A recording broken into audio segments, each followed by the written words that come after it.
কি আপনাদেরও কি আমার মতন কল আসে ঘটকের, নাকি প্রেমিকার, নাকি অন্য কারো?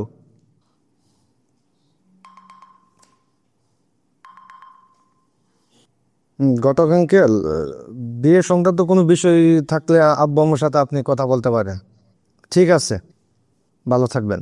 আপনাদেরও যদি এরকম ভাবে লেখা বা পড়ার সময় যদি কল আসে, ঠিক এই সময়টাতে আপনারা যে কাজটা করবেন, ছোট করে একটা নোট করে ফেলবেন যে কি নিয়ে ভাবতেছিলেন, তখন আর এই সমস্যাটা ফেস করবেন না।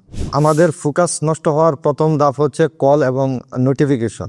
ফোকাস নষ্ট হওয়ার আরেকটি কারণ হচ্ছে আমাদের টেবিল অগোছালো থাকে।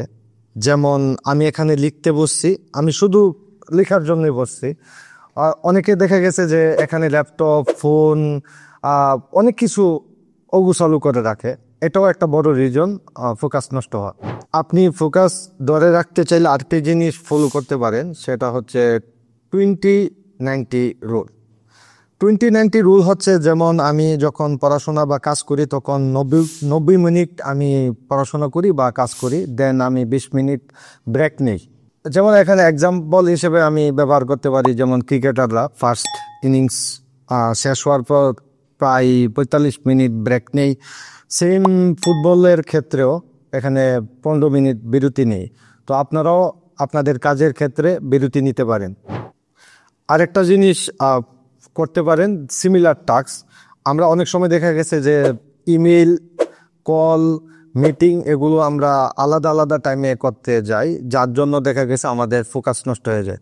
যখন আমরা ইমেল করব তখন একসাথে সবগুলো ইমেলে রিপ্লাই দিয়ে দিব। একইভাবে আপনার মিটিংয়ের ক্ষেত্রে একটা নির্দিষ্ট টাইম রাখবেন, ওই সময়টাতে মিটিংয়ের যা যা আছে সব ওই সময়টাতে শেষ করে ফেলবেন। যেমন আমরা রান্না করতে গেলে দেখা গেছে যে ভাত, তরকারি, সালাদ একই সময়ে করি, যার জন্য আমাদের সময়টাও খুব কম লাগে।